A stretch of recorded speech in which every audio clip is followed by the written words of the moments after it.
The Nidus touch-up was exactly what he needed. Quality of life changes that revitalized what a frame could be. Nidus previously had as much upside as he did downside. Playing in groups was practically intolerable unless you confined yourself to a support role of willing teammates. Now not only can he thrive even in squad settings, but as a result of the rework, he has become a ridiculously strong weapon platform. So how about I show you my take on a Parasitic Nidus that has become one of my favorite level cap warframes. And of course, let's start with his updated passive and abilities. Nidus' passive has two key parts. The first being mutation stacks. Nidus by default can gain up to 200 mutation stacks. These are gained through contact with enemies when using Virulence, killing enemies within Larva, or through Ravenous maggot explosions. Each instance will fill 1/5 of the mutation gauge on the right hand side, and increase the mutation stack count by 1 when filling the gauge. Ability nullification like Nullifier Bubbles will remove 1 mutation stack every 2 seconds or so. I'd recommend not standing in them if possible. These stacks will be used to cast his 4th ability, but more importantly also enable a form of death gating through Undying. When Nidus takes lethal damage, 15 mutation stacks are consumed to grant 5 seconds of damage and vulnerability and heal Nidus for 50% of his health. This has always been a very strong passive since it's effectively made it impossible to die on Nidus so long as you were capable of rebuilding mutation stacks every 5 seconds. Nidus' passive does also have an augment mod, Abundant Mutation. This raises his mutation stack limit from 200 to 500. However, this comes with the downside that Undying now has a 30-second cooldown. If you die within the cooldown period, you will lose all of your mutation stacks, so you should be cautious during this downtime. Virulence is Nidus' first ability and the primary engine for mutation stack generation. Tap casting the ability will roll out a linear infested carpet, dealing puncture damage on initial contact and then viral damage over time. If you hold cast, you will see an outline of the ability and where it will travel to. This ability does require you to be on the ground and thus will pull you to the ground when cast mid-air. The direct hit and damage over time are both capable of filling the mutation gauge, allowing you to rapidly build up mutation stacks via grouping abilities or weapons. This ability also allows energy sustained by refunding 1/4 of the energy used per struck enemy.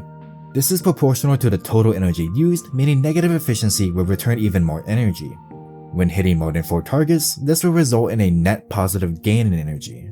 As for the ability's damage scaling, it scales with both strength and mutation stacks. This is by far the best use case for the Abundant Mutation Augment since the additional maximum mutation stacks will increase potential damage by 150%. This ability also comes with a fun augment mod for red crit lovers, Teaming Virulence. Hitting 4 enemies with a single cast will grant Nidus increased critical chance for primaries scaling with strength. The strength scaling aspect is important and you'll see why when we get to Parasitic Link in a moment. Nidus' Larva provides immense utility when paired with Virulence via its enemy grouping. Casting Larva will launch a projectile that when reaching its target location will release tendrils grabbing enemies within range and pulling them into a clump at its center. Enemies that are killed while grappled have a chance to grant 1/5 of a mutation stack, scaling up to a 100% chance with 200% total strength. And the Larva Burst Augment is actually pretty solid after this touch-up. Recasting Larva will cause a toxic detonation, scaling with the number of enemies grabbed by Larva, and apply a toxic status proc for each enemy trapped by Larva. Pairing this with Priming, Roar, or Emerald Toxin damage Archon Shards will net respectable damage for base Steel Path enemies, provided you can consistently group enemies up. Now, we get to Parasitic Link, easily Nidus' most powerful ability. There are 2 key aspects to this ability, linking with enemies or linking with allies. Regardless of the target you link to, Virulence will gain its second instance originating from the linked target, effectively doubling its damage and mutation stack generation. When linking with an enemy, the target will become incapacitated and grant Nidus up to 90% damage redirection. Because this is damage redirection rather than reduction, this will effectively make Nidus status immune since the target will receive all negative status effects in place of Nidus. This also has a nice benefit of allowing you to build Archon charges on your linked enemy, since they only take immediate damage from enemy fire being redirected, rather than your own until the link expires. However, when you link with an ally, things get far more interesting. Linking with an ally will grant you and your ally increased strength and weapon damage. This was problematic for a while since only squad mates were eligible targets. Now that we can link to mobile pets like a Panzer or Kubro, we can consistently maintain these buffs for ourselves. We even recently received extra quality of life by enabling automatic linking to a nearby ally by hold casting the ability. The ability strength bonus is actually multiplicative rather than additive. Let's say you have 200% ability strength, so Parasitic Link applies a 50% strength bonus. Your ability strength is then multiplied by 1.5, bringing it up to 300% strength effectively. This is particularly powerful for increasing the potency of Nidus' other abilities, including helmet abilities like Roar. This strength application also includes the augments like Teaming Virulence, allowing you to easily gain 1000% plus critical chance buffs. The weapon damage buff is also more complicated than the UI might suggest. This is a multiplicative global weapon damage buff much like Mirage's Eclipse. This means it applies to not only all of your equipped weapons but also select WARFRAME abilities that are coded as weapons. This allows Nidus to have a powerful weapon damage buff while also leveraging the strength bonus to boost other helmet damage buffs like Roar, Eclipse, or Zelda's Whisper. Other Warframes would generally have helmet restrictions that prevent possessing two direct damage buffing abilities. Another consequence of this buff being a global weapon damage buff also means that it can double dip on some weapon types, particularly Glaze or Exodia Contagion Zols. Take this Zors for example.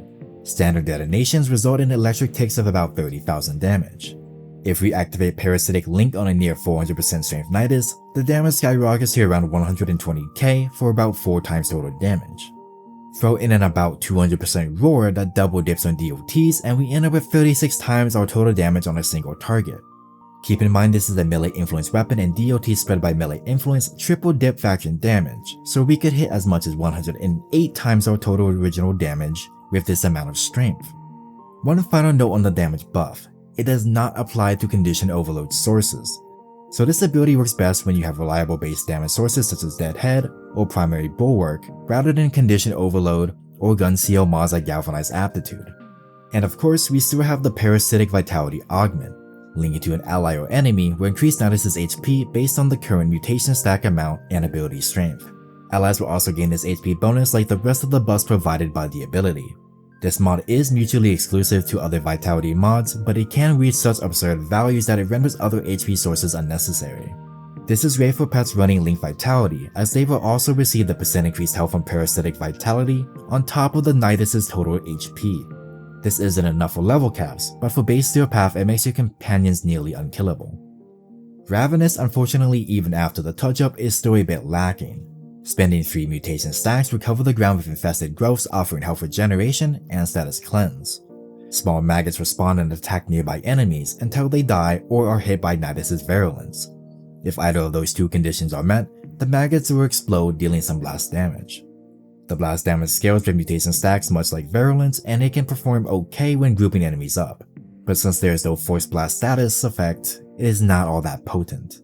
Unfortunately, this ability is a lot of nice utility that you can get elsewhere in your loadout, so it is very likely this will be your Subsume slot, which I'll be filling with Roar. You can easily reach the 500 health per second threshold for sustaining persistence if that was something you were looking to achieve within the bounds of only your frame's build. The cleanse is relatively quick, but not enough to fully AFK certain attacks like Frax's magnetic special attacks, which would ultimately kill you in the brief moment persistence would deactivate. Even its augment mod Insatiable has been rendered redundant due to Virulence's ability to rapidly build up mutation stacks, making it hard to justify sacrificing a new mod slot. So, what I'm doing with Nidus is trying to strike a balance between weapon buffing powerhouse and comfort. Let's jump into the build, starting with Shards. Shards per usual are pretty flexible, but there's a couple quality of life aspects you may want to invest in. First off, I'm using 1 Tau Blue Armor Shard. This in combination with double Umbra mods will increase Nidus' armor to over 1400. This breakpoint is important for arcane persistence since it means heat status cannot disable the arcane. As a result of that, the only way to really die on Nidus is via magnetic status disabling arcane persistence.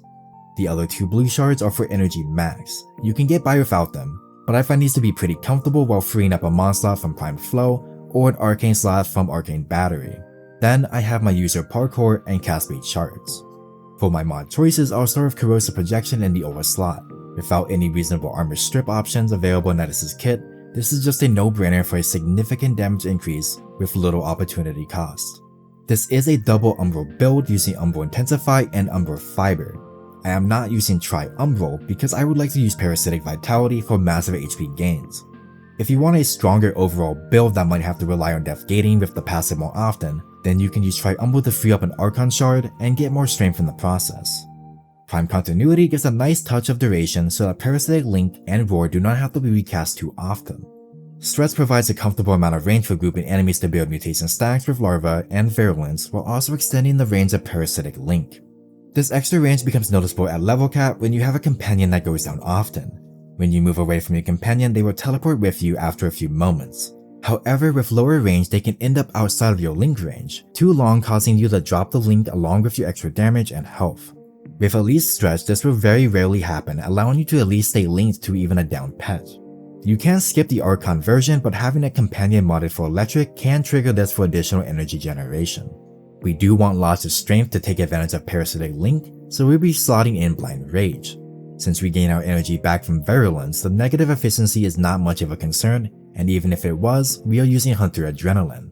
As a persistence frame with no shields, any damage we take will supply us with energy in return. With the 500 damage per second cap of persistence, Hunter Adrenaline would generate as much as 225 energy per second when taking incoming damage. This ensures that no matter how bad a situation ends up, we'll be able to immediately build up energy to regain control. Our final mod slot goes to teaming Virulence for huge gains and critical chance for primary weapons. If you aren't using primaries or want to use a different augment, this is your flex slot. If you don't know what to use, just put in Transient Fortitude for even more ability strength. My extra slot is going to be Prime Sure-Footed. Remember that we only get status immunity when linked to an enemy, but we want to be linked to an ally for the strength and damage buffs. I'm ultimately going to be using a glaive, and the self knockback can be problematic when on any amount of ping as a client or just from the jank of hitboxes of terrain in general. If you aren't using explosive weapons, you likely won't need it, or if you don't own it, you can use Handspring instead thanks to the new knockback recovery animations. For Arcanes, we have Arcane Persistence to prevent one-shots at level cap and Arcane Bellicose for a large strength boost after linking with a target. I am not a fan of Arcane Grace like many people may be tempted to use. With so many other sources of healing, I'd rather not give up an Arcane slot for it. Nidus' Death Gate is so powerful now that he can ramp up mutation stacks almost instantly that I don't find it necessary to dedicate any more resources to defenses. In the few level caps I ran on Nidus, my Death Gate was mostly only triggered from alt-tabbing from the game, rather than from normal gameplay situations. With a setup like this, you can kind of treat it like a Mirage, where you can use whatever weapons you feel like. In this footage, I decided to play around with Vectis and Incarnate in the primary slot. First time using this weapon, so I opted for a standard primary fire build, utilizing primary chamber by reducing the magazine capacity with depleted reload. This is a very simple build, and it will just about one-tap level cap if you can actually hit your headshots and keep your sniper combo up. In my secondary slot, I ended up using Coda Tysis as a single target primer. This weapon can get a ridiculous amount of different elements to pair with its great status chance. Since Nidus has no shields and actually benefits from Hunter Adrenaline, I used Encumber for better status application since secondary Fortifier will prevent energy regeneration with Hunter Adrenaline. To make the most of Parasitic Link double dipping glaive detonations and Roars double dipping on DOTs, I'm using a melee influenced Coda Pathocyst. With forced Vire procs and heavy explosions, this thing will get ridiculous damage on Nidus once the electric ticks kick in. But other glaives like Falcor or Zorus will do better in this regard. I just wanted to bring some infested weapons alongside Nidus. I also use Lifestrike here since this will allow healing off the heavy attack explosions for full healing Nidus in a single attack. And like with pretty much all persistence builds, a Panzer Vorpaphyla is a great addition thanks to Viral Krills paired with Hunter Recovery. The near constant health regeneration from the Panzer's damage can single-handedly provide all the recovery you need when the pet is alive. Between this and a Lifestrike glaive, I don't find the need for additional healing sources. But other options like Furus, Hema, Sancti Magistar, Coda Hirudo, and so on can all fill similar roles without necessarily forcing you to find healing on the Nidus build itself. The main takeaway is, Nidus is an amazing weapon platform now, with the added quality of life we received in this update. If there is a weapon you like, it'll probably do just fine with a Nidus weapon platform. When you factor in Matter Eye Strength bonus, this build will hit nearly 1500% critical chance on primaries, over 220% roll damage buff, and 29,000 HP. The only thing that can stop it is magnetic status or ability nullification, but even then, a 200 mutation stack Nidus would have 13 activations of a 9 before death. But I think you get the gist of it. That's all I have for you guys in this one. Let me know how you've been enjoying the refreshed Nidus in the comments. Like and subscribe if you enjoyed the content, and as always, thanks for watching.